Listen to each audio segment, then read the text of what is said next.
On ne croirait pas qu'il est américain, tellement il parle bien le français. Il connaît même les expressions, donc vous verrez ça tout à l'heure. Je voulais vous lire, pour juste en introduction, un texte que vous connaissez bien, c'est Psaume 1. Vous connaissez le Psaume 1. Ce livre des psaumes est extraordinaire aussi, parce qu'il nous amène dans la réalité de la vie, avec nos émotions, avec nos hauts, avec nos bas. Il y a beaucoup de bas dans le livre des psaumes aussi. Beaucoup de moments difficiles, de craintes. Et le psaume 1 va nous aider avec un problème que nous avons tous aujourd'hui. Et je pense qu'il est une pierre d'achoppement pour beaucoup d'individus, beaucoup de chrétiens. C'est la gestion des émotions. La gestion qu'on a avec nos émotions. Et combien on est prisonnier souvent de nos émotions parce qu'on a été habitué depuis tout petit. Dès qu'on pleure, dès qu'on a une contrariété, dès qu'on a un problème, on nous met un bonbon, on nous met une sucette, on nous met un film, on nous met mais mon petit, on va te donner quelque chose pour t'amuser, pour te distraire, pour te faire plaisir. Et on est dans cette période des temps, alors on ne sait pas si c'est demain que le Seigneur revient ou dans encore 100 ans, mais dans cette période des temps, l'apôtre Paul le dit en 2 Timothée chapitre 4, où dans ce temps de la fin, les hommes aimeront leur plaisir plus que Dieu. Leurs émotions, c'est au-dessus, c'est mon bien-être, mon confort, mon intérêt, mon avantage. Immédiat, c'est de l'instantané aujourd'hui. C'est pour ça que tous les systèmes d'addiction fonctionnent très bien, parce que c'est tout de suite qu'il me faut quelque chose. Il me faut tout de suite quelque chose pour m'apaiser. Et parce que, en fait, c'est la réalité du monde dans lequel on vit. On vit dans un monde de fous, on le sait. Il y a le péché, il y a la méchanceté des autres, mais la méchanceté aussi qui peut être dans mon cœur. La folie, je sais ce qu'il faut faire et pourtant je fais le contraire. Misérable que je suis, dit Paul en Romains 7, qui me délivrera de ce corps de mort? On est là et on va lire quelques versets, les premiers versets, Psaume 1. Heureux l'homme qui ne marche pas selon le conseil des méchants, qui ne s'arrête pas sur la voie des pécheurs et qui ne s'assied pas en compagnie des moqueurs, mais qui trouve son plaisir dans la loi de l'Éternel et qui la médite jour et nuit. Il est comme un arbre planté près d'un courant d'eau qui donne son fruit en sa saison et dont le feuillage ne se flétrit point. Tout ce qu'il fait lui réussit. Il n'en est pas ainsi des méchants. Ils sont comme la paille que le vent dissipe. C'est pourquoi les méchants ne résistent pas au jour du jugement, ni les pécheurs dans l'assemblée des justes. Car l'Éternel connaît la voie des justes et la voie des pécheurs mène à la ruine.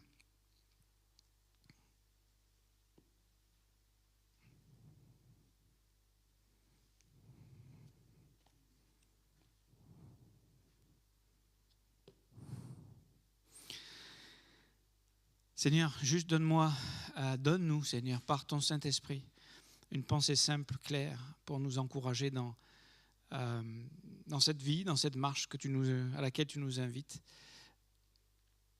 et de réaliser le privilège que tu nous offres de pouvoir, dès à présent, dès ici-bas, marcher avec toi, dans le nom de Jésus-Christ.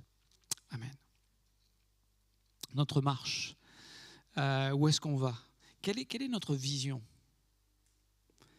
Et quand on est dominé par nos émotions, la vision, c'est juste là, dans une heure, aujourd'hui, comment je vais aller, qu'est-ce qui va me faire plaisir? D'accord? Est-ce qu'on a une vision un peu plus lointaine? Qu'est-ce qu'on désire? À quoi est-ce qu'on voudrait être comparé? Et ici, il y a une comparaison qui nous est proposée. Est-ce que vous avez envie que votre vie soit comparée à de la paille que le vent dissipe? Il n'y a même pas une semence dedans. C'est juste la coquille, vous savez, la paille. Ça, c'est la vie de ceux qui aujourd'hui juste s'occupent de leurs émotions, de leur vie. Ils sont le centre du monde. C'est la chair. Et beaucoup de chrétiens peuvent être charnels. On peut l'être par moments. Où c'est juste se centrer sur nous. On n'a pas de vision à long terme. C'est juste là, maintenant, résoudre mon problème.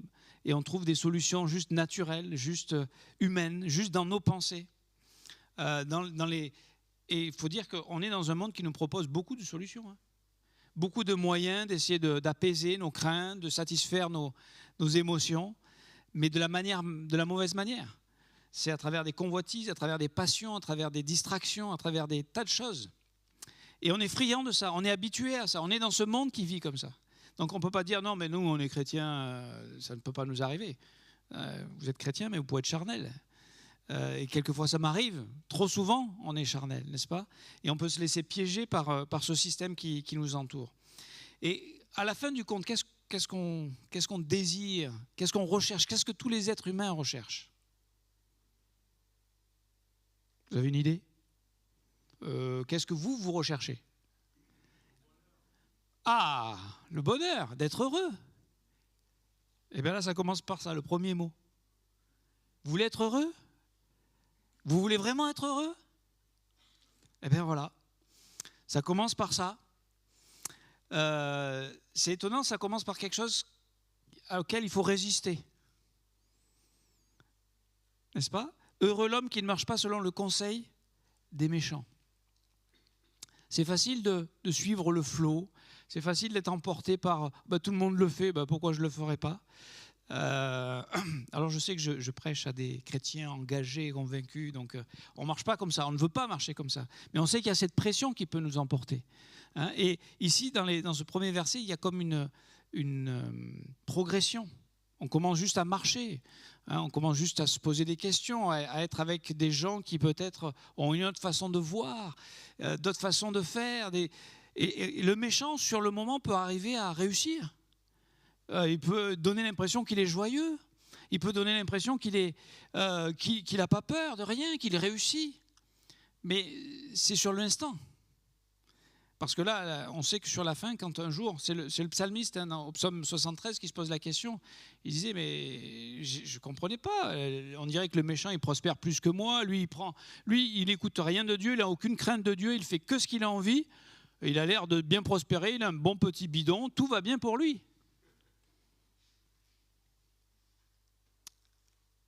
Jusqu'à ce que j'ai considéré, jusqu'à ce que je regarde un peu plus loin. Regardez un peu plus loin, la fin des choses. Et les gens qui vivent pour eux-mêmes, regardez la fin de leur vie. C'est souvent bien triste.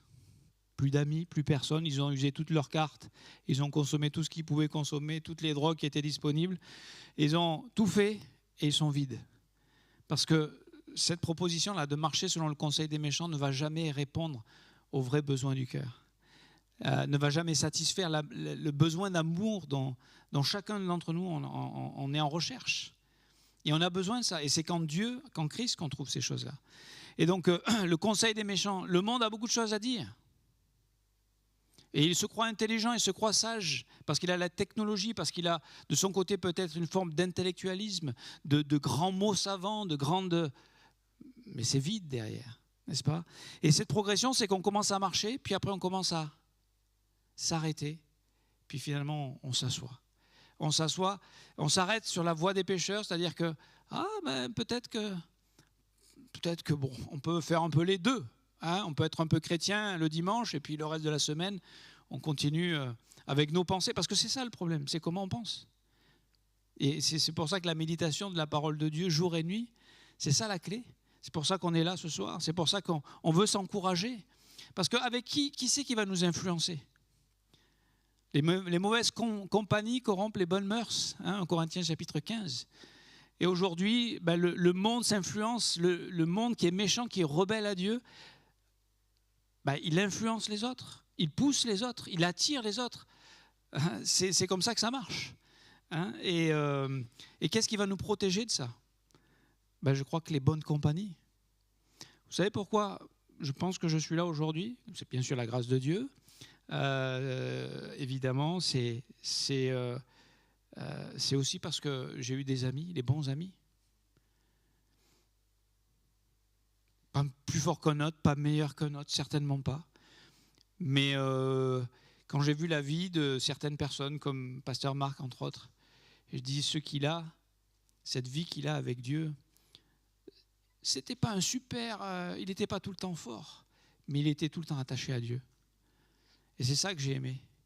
Et c'est parce que Dieu ne nous demande pas d'être tout le temps fort, mais de faire quoi? Trouver notre plaisir dans la loi de l'Éternel. Mais j'aimerais vous dire, il n'y a rien pour l'essence là. Et si je vous propose, maintenant, je vous propose d'aller, je ne sais pas moi, de faire un grand restaurant, aller au Ritz par exemple, et voir un super spectacle. C'est offert. Ou rester ici à écouter la parole de Dieu, un gars qui ne sait même pas parler. Dire, mais qu'est-ce que je vais faire? C'est vite vu ce que je vais faire. Vous comprenez? C'est là qu'est la bataille. Trouver notre plaisir dans la loi de l'Éternel.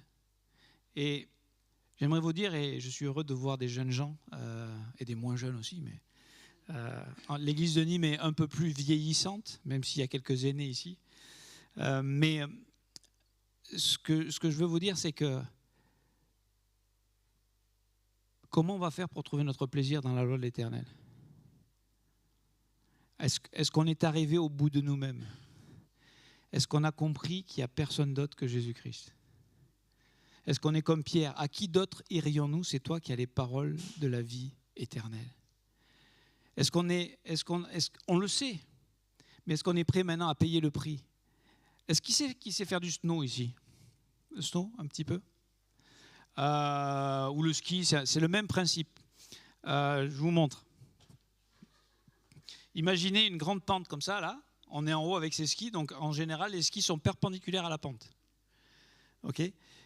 Il y en a qui regardent de quoi il parle. Vous allez comprendre. Et donc, en fait, si je mets mes skis comme ça, je pars et je ne vais pas rester longtemps sur les skis, je vais tomber. D'accord? Alors, si la pente n'est pas trop pentue, c'est là où on commence à apprendre. Bon, ça va, on glisse un petit peu, puis après ça s'arrête, ça devient plat, donc il n'y a pas de problème. Mais si on se retrouve sur des pentes bien pentues, alors on est comme ça, on est ce qu'on appelle sur les quarts des skis, comme ça. D'accord? Là, on tient. Si on penche un peu si on n'est pas sur les arêtes des skis, on commence à glisser, là on dérape. D'accord? Et après on tombe. Mais la question, c'est que comment on fait pour faire un virage? À un moment donné, il faut tourner son corps face au vide pour passer d'un ski sur un autre ski.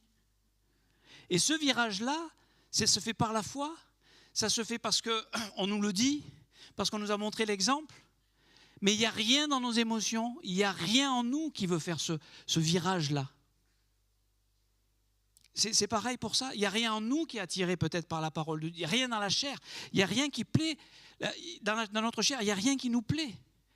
Et vous savez ce que c'est la bénédiction qu'on a reçue, nous? C'est le Saint-Esprit. C'est lui en nous qui nous conduit, c'est lui en nous qui nous réveille, c'est lui en nous qui nous aide à faire ce virage et dire ok, je renonce à ce petit plaisir à moi-même parce que je sais que derrière, là, je vais trouver le plaisir de rencontrer le secours de Dieu et là, pour le ski, le plaisir de faire ce virage. Et après, ça devient une joie de faire ça. Ça devient notre joie, ça devient notre vie. Mais qui trouve son plaisir dans la loi de l'Éternel et qui la médite jour et nuit. La question, c'est nos pensées. On ne peut pas dire, oui, bon, je la médite juste un petit peu le jour, ou juste un petit peu une fois par semaine. C'est jour et nuit.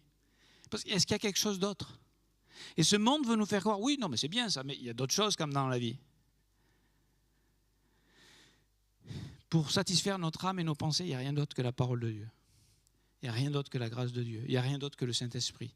Et la conséquence, c'est que quand on est rempli de l'Esprit, quelles sont les émotions qu'on va avoir? La tristesse, le ras-le-bol, la fatigue.